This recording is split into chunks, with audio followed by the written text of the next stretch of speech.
Ngayong araw pala mga idol, tignan natin na naging winning highlights play nitong Lakers kontra dito sa Phoenix Suns. Pero bago ang lahat muna mga idol, shout out muna sa inyong lahat dyan. Let's go!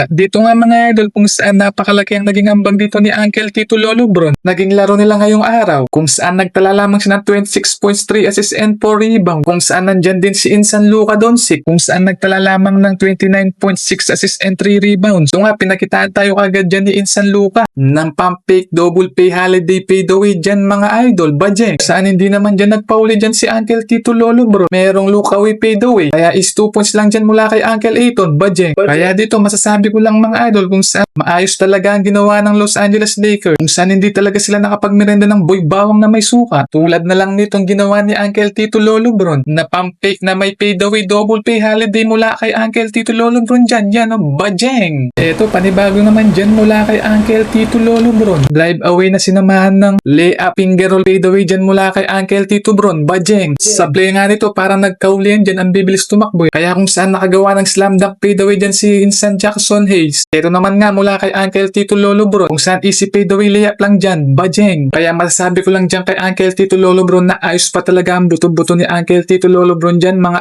idol. Dito nga nakita natin na naging winning play highlights nitong Los Angeles Lakers. So hanggang dito na lang mga idol. Lagi kayong mag-ingat dyan. Let's go!